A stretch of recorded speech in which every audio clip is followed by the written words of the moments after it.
اور آپ الیکشن میں تاخیر کروانا چاہتے ہیں۔ اس سے پہلے یہی سب کچھ آپ نے عمیر نیازی کی لاہور ہائی کورٹ والی پٹیشن کے ساتھ کیا تھا، اور پی ٹی آئی کے وکلا کو سننے کی زحمت بھی نہیں کی تھی۔ آپ نے عدالت میں کہا تھا کہ پی ٹی آئی کی طرف سے کوئی وکیل ہے، تو اس وقت ایک نوجوان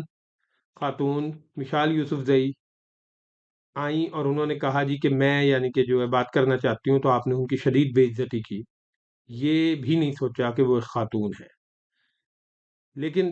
سب باتوں کے باوجود آپ پی ٹی آئی کے کسی وکیل کو ویڈیو لنک پر بھی لے سکتے تھے، لیکن آپ نے وہ بھی نہیں کیا اور ون سائیڈڈ فیصلہ کر دیا۔ اسی طرح اب اتنے دن میں آپ کو نظر نہیں آیا، آپ چھٹیوں پہ چلے گئے، اور کیا وہاں پہ جا کر بھی کیا آپ کو یہ اطلاعات نہیں ملی کہ جن چیزوں کے خلاف عمیر نیازی نے پٹیشن کی تھی کہ عدلیہ کے ججز کو ہونا چاہیے آر اوز اور ڈی آر اوز، تو یہ ڈپٹی کمشنرز، اسسٹنٹ کمشنرز اور یہ یعنی کہ جو ضلعی انتظامیہ کیا کچھ نہیں کر رہی پی ٹی آئی والوں کے ساتھ؟ پہلے کاغذات جمع ہونے کے سلسلے میں، اس کے بعد جو ہے جب کاغذات یعنی کہ جو ہے منظور ہونے کا سلسلہ شروع ہوا، تو اس میں مین سٹریم پوری ہی اڑا دی گئی پی ٹی آئی کی، اور اس کے بعد انہیں ان فیصلوں کی مصدقہ نقول بھی دینے میں کس طرح تاخیر کی گئی۔ اسی طرح دوسرا کیس مسنگ پرسن میں، آپ نے جب آپ سے یعنی کہ اعتزاز احسن صاحب کی پٹیشن کے سلسلے میں شعیب شاہین صاحب عدالت میں پیش ہوئے، تو آپ نے کہا مجھے اس میں سیاست کی بو آ رہی ہے۔ تو اس کا مطلب ہے کہ کوئی سیاسی بندہ مسنگ ہوگا تو اس کے لیے آپ کچھ نہیں سنیں گے۔ سب سے بڑی بات ہے کہ آپ نے کہا جی کہ شیخ رشید اور یہ سارے لوگ جنہوں نے انٹرویو دیے یہ خود کیوں نہیں پیش ہوئے؟ تو میں نہایت مؤدبانہ اس سے آپ سے گزارش کرنا چاہتا ہوں کہ آپ نے ان لوگوں کے پیش، آپ کو کیا علم نہیں کہ یہ لوگ اٹھائے گئے اور انہیں کس نے اٹھایا؟ اور آپ یہ سوچ رہے ہیں جی کہ یہ لوگ پیش، کیا جنہوں نے انہیں اٹھایا، جنہوں نے ان کو اتنا عرصہ غائب رکھا، کیا ان کا خوف ان کے اوپر نہیں ہوگا کہ یہ دوبارہ غائب کر دیے جائیں گے، ان کی فیملیز کو تنگ کیا جائے گا؟ کیا کسی بھی مسنگ پرسن کے لیے لازم ہے کہ جی اگر وہ یعنی کہ جو ہے غائب ہوگا تو اس کے بعد جب تک وہ خود پیش نہیں ہوگا آپ اس کا کیس نہیں سنیں گے، کوئی اور اس کی فریاد لے کر نہیں آ سکتا؟ اسی طرح کا ایک ہولناک واقعہ جمشید دستی صاحب نے اپنی ویڈیو میں کہا، آپ سے خود ریکویسٹ کی کہ ان کے گھر پہ کیا ہوا ان کی بیوی کے ساتھ، تو کیا محترم فائز عیسیٰ صاحب، کیا آپ جمشید دستی صاحب کی بیوی کو بلائیں گے اور کہیں گے پہلے مجھے اپنے زخم دکھاؤ پھر میں تمہارا کیس سنوں گا؟ یہ آپ جس طرح کی باتیں یعنی کہ آپ ایک خاص لائن لے رہے ہیں کہ پی ٹی آئی کے کسی بندے کا کیس آپ نے سننا ہی نہیں ہے، تو یہ نہایت قابل افسوس بات ہے۔ اسی طرح آپ نے عمران ریاض کے بارے میں کہا کہ وہ کون ہے؟ مطیع اللہ جان کا اور اسد طور کا تو آپ کو پتہ ہے کہ وہ غائب ہوئے تھے، کیونکہ وہ پرو پی ٹی آئی نہیں ہے۔ عمران ریاض پرو پی ٹی آئی بات کرتے تھے، تو اس لیے آپ پوچھ رہے ہیں عمران ریاض کون ہے؟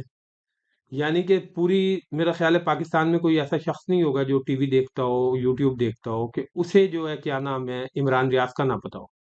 اور آپ اتنے یعنی کہ جو ہے لا علم ہے کہ آپ کو عمران ریاض کا نہیں پتا، اور آپ اتنی بڑی سپریم کورٹ کے چیف جسٹس ہیں، تو پورے ملک کی سپریم کورٹ کے چیف جسٹس ہیں اور آپ عمران ریاض کو نہیں مانتے جانتے؟ پھر عمران ریاض صاحب نے تو کہا مجھے جب عدالت بلائے گی تو میں آ جاؤں گا، آپ اسے بلائیں عمران ریاض کو اور اس کا موقف سنیں۔ اس کے بعد اسی طرح جو ہے کیا نام ہے آپ نے جو ہے کیس سن رہے ہیں جی کہ تاحیات نااہلی، اس سلسلے میں آپ نے کہا کہ کامر کے بنائے ہوئے قانون کو آپ نے آئین میں شامل کر دیا، اور صادق امین تو کوئی ہو ہی نہیں سکتا، بلا شبہ کوئی نہیں ہو سکتا، صرف اللہ کے رسول صلی اللہ علیہ وسلم کی ذات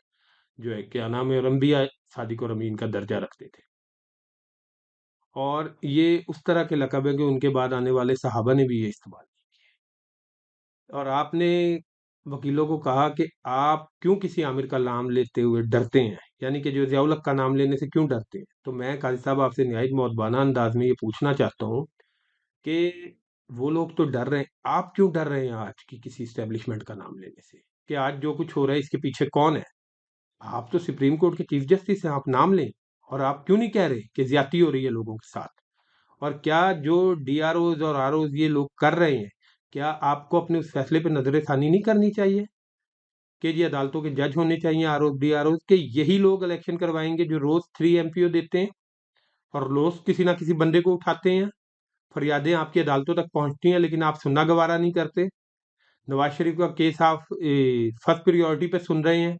کیونکہ آپ نے ان کی تاحیات نااہلی ختم کرنی ہے، آپ 100 دفعہ کریں، اس میں کوئی شک نہیں، آپ اگر وہ غلط ہے تو اسے ختم ہونا چاہیے، لیکن کیا دو غلط کبھی ایک صحیح ہو سکتا ہے؟ کہ آج آپ اس بدلے میں کہتے ہیں جی کہ جو 2018 میں ہوا تو وہ اب اس لیے عمران خان کے ساتھ بھی ایک بار ریپیٹ ہونا چاہیے، لیکن کیا 2018 میں اس طرح لوگ اٹھائے جا رہے تھے، اس طرح لوگوں کے گھروں میں گھسا جا رہا تھا، کیا 3 MPO اس طرح لگ رہے تھے؟ یہ ساری چیزیں، اور اگر آپ 2018 کو صحیح کرنا تو پھر آپ 1980 کو کیوں نہیں صحیح کرتے جب نواز شریف کو لایا گیا 1982 میں، 80 82 میں، تو آپ اسے کیوں نہیں صحیح کرتے کہ ایک شخص جس طریقے سے آیا تھا 40 سال بعد وہ دوبارہ اسی طریقے سے آ رہا ہے، تو وہ آپ کو غلط نہیں لگ رہا؟ تو میں یہ ساری چیزیں آپ سے پوچھنا چاہتا ہوں، میں ایک نہایت معمولی سا شہری ہوں، ایک عام سا، ہو سکتا ہے اگر آپ تک یہ بات پہنچے مجھے بھی کوئی نوٹس مل جائے توہین عدالت کا، اور ہم شاید اس قابل بھی نہ ہوں کہ اس نوٹس کا جواب دے سکیں، تو ہمیں خود بھی سزا مل جائے، لیکن قاضی صاحب آپ ضرور سوچئے گا کہ آپ جس عہدے پر بیٹھے ہیں